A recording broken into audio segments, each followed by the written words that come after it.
Meanwhile, the Prime Minister's office has reacted to this India Today report on the rot in the process of selecting the information commissioners. MOS in the Prime Minister's office, Jitendra Singh, has said that the government will not interfere in the process which is already in place for the selection. Let's listen in. It's concerning the RTI Act and the CIC selection. The bureaucrats, while they were doing the search committee process, they had introduced an arbitrary rule that only 30 years and more will get in. As a result, only bureaucrats have made it to the shortlist. No members from civil society, no members from academic, nothing. Don't you feel it is not in the spirit in which the RTI Act was drafted, sir?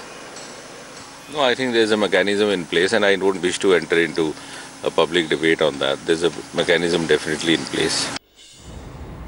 Okay, so that was the Jitendra Singh response. Minister of State in the Prime Minister's office. Joining me from the newsroom is Special Correspondent Jugal Purohit, who had that exclusive report.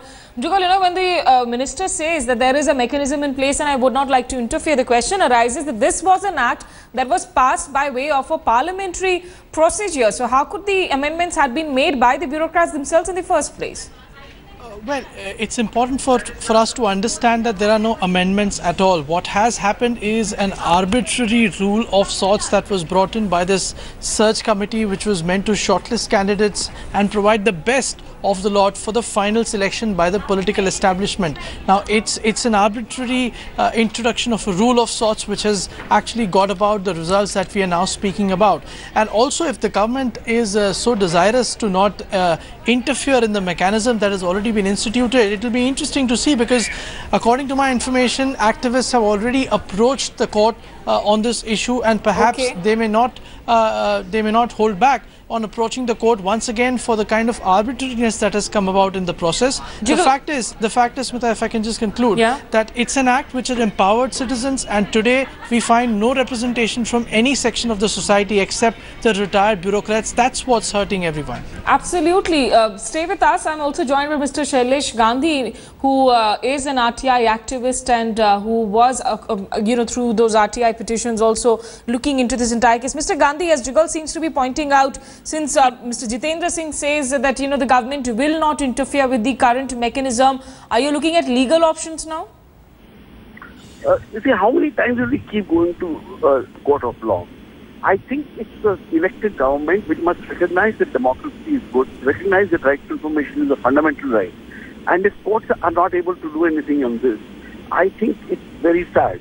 What is happening is Right to Information Act is actually being slowly scuttled by not appointing commissioners, not having commissioners who have any predilection for transparency, and having commissioners who do not really work. And now they are kind of making it, institutionalizing this by saying they'll only be senior citizens club. I think going to court itself will not help very much. So what is an option then, sir? People need to raise their voice. As a popular government, a government will have to listen to people. I'm not too sure if courts now will be able to do anything much more. Okay, and Jugal, very quickly, since this was the UPA's pet project, which had introduced, of course, the RTI Act and pet project of Mrs. Sonia Gandhi herself, you think the Congress leaders will be raising this issue in any form?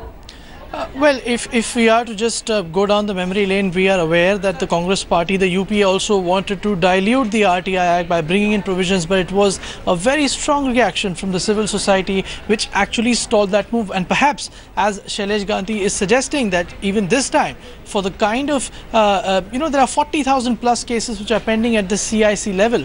The Chief Information Commissioner has not more than December 1st before he retires, so a new process has to begin. There are n number of problems. And the very fact that the bureaucrats chose to introduce an arbitrary rule and ignore all the young professionals, ignore all those people who are interested in, from different walks of life, in administering the RTI, the government has yet again dealt a blow to the act. And as Mr. Gandhi suggested, perhaps the remedy lies in the society raising its voice rather than knocking the doors of the judiciary. Many thanks, Jugal Purohit as well as Mr. Shailesh Gandhi, for having joined us with this story, the RTI, which was, of course, aimed at empowering the common citizen. Time and again, we have seen attempts at either scuttling off RTI queries on various grounds, or in diluting the act, or now, of course, in trying to make it a retired Babu's club.